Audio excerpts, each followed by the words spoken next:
வணக்கம் நண்பர்களே. ஃபண்டமெண்டல் அனாலிசிஸ்னா என்ன? ஒரு கம்பெனியின் ஆனுவல் ரிப்போர்ட்டில் இருக்கிற எண்ணிக்கை டேட்டாவை ரேஷியோ, ப்ராஃபிட், லாஸ், டெப்ட் பார்த்து அந்த கம்பெனி நல்லதா இல்லையா, இன்வெஸ்ட் பண்ணலாமா இல்லை வேணாமா அப்படின்னு தீர்மானிக்க உதவுது. நம்ம தற்போதைய மார்க்கெட் பிரைஸுக்கு அந்த கம்பெனி நியாயமான மதிப்பு தான் இருக்கா, அது ஃபேர் பிரைஸாக தான் இருக்கா, இல்லை அண்டர் வேல்யூடாக இருக்கா, இல்லை ஓவர் வேல்யூடாக இருக்கா அப்படின்னு நம்ம கண்டுபிடிக்க முடியும். ஃபண்டமெண்டல் அனாலிசிஸில் நம்ம கொஞ்சம் விஷயங்கள் தெரிஞ்சுக்க வேண்டியது இருக்குது. ஃபர்ஸ்ட் இன்ஃப்ளேஷன், பணவீக்கம். பெஞ்சமின் கிரகாம் காலத்தில் கரன்சிஸ் கோல்டுக்கு டை பண்ணியிருந்ததுனால சில சமயம் இன்ஃப்ளேஷனும் சில சமயம் டிஃப்ளேஷனும் இருந்தது. இப்போ இந்தியா மாதிரி நாட்டில் 5% இன்ஃப்ளேஷன் ஆவரேஜாக தான் இருக்குது. ஆனால் டிஃப்ளேஷன்னா அது மிக மோசம். பொருட்களின் மதிப்பு குறையுது, லோன் விலை அதிகமாகுது. அதனால் இன்வெஸ்டருக்கான நம்ம ஸ்டாக்ஸ் மற்றும் கோல்டு மாதிரி அசட்டை ஹெட்ஜ் பண்ணணும். லாங் டர்முக்கு சேஃபாக இருக்கேன். செகண்ட், இன்ட்ரெஸ்ட் ரேட், வட்டி விகிதம். ஹை இன்ஃப்ளேஷன் வந்துருச்சுன்னா வட்டி விகிதம் கூடும்.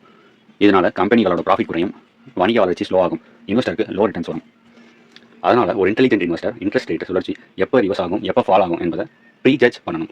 மேலாதிக்கம் உள்ள பேலன்ஸ் ஷீட் இருப்பது அவசியம். டெப்ட் குறைவாக இருக்கணும். Tata motors, Jaguar and land rover take over இதுக்கு ஒரு best example. Third, government policies and regulations. அரசாங்கம் எவ்வளோ இன்ஃப்ராஸ்ட்ரக்சர் கலெக்ட் பண்ணுது, சப்சிடரி எவ்வளோ இருக்குது, டேக்ஸ் கலெக்ஷன் எப்படி இருக்குது, இந்த விஷயங்கள் மார்க்கெட்டுக்கு பெரும் எஃபெக்ட் கொடுக்கும். ஆயில், ஃபெர்டிலைசர், எலக்ட்ரிசிட்டி, சுகர் மாதிரி செக்டர்ஸ் டியூரிக் ப்ரைஸ் டிசைட் பண்ணுறாங்க. இவங்க கவர்மெண்ட் அம்பையர் அண்ட் பிளேயர் இருவரும் தான் dangerous. Government sector stocks risky, கேர்ஃபுல்லாக இருங்க. Fourth, currency fluctuations. ரூபாய் மதிப்பு மாறுதல். இந்தியாவில் இம்போர்ட் அதிகம், கோல்டு, ஆயில் தான் மேஜர். அதனால் ருபி வேல்யூ வீக் ஆகுது. இதனால என்ன effect? Raw material cost. Rupee வீக்கான இம்போர்ட் செய்யும் கம்பெனிஸ்க்கு காஸ்ட் அதிகமாகும். கேபிட்டல் காஸ்ட், ஃபாரின் கரன்சியில் டெப்ட் எடுத்திருந்தால் ருபி வேல்யூ ஃபால் ஆனால் இன்ட்ரெஸ்ட் பர்டன் அதிகமாகும். இது குவார்ட்டர் மார்க் டு மார்க்கெட் லாஸாக காட்டணும். ப்ராஃபிட்டை முழுசாக எரேஸ் பண்ணிடும். Example JSW power, Adani power. Unhedged currencies exposure dangerous. Limitations of fundamental analysis. Even though நம்பர்ஸை பார்க்குறது யூஸ்ஃபுல், சில லிமிடேஷன்ஸ் இருக்குது. மெனிப்புலேஷன்ஸ், ஃப்ராட், சத்யம் கம்ப்யூட்டர்ஸ் மாதிரி விஷயங்கள். External factors, government policy, market sentiment.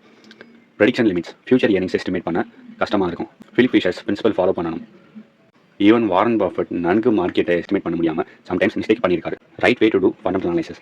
கம்பெனியோட ஃபினான்ஷியல் டேட்டா லாஸ்ட் 10 இயர்ஸ் பார்க்கணும். பிஸ்னஸ் மாடல் மற்றும் இண்டஸ்ட்ரியை ஜட்ஜ் பண்ணணும். Next 3 to 5 years earnings projections பண்ணி வேல்யூஷன் போடணும்.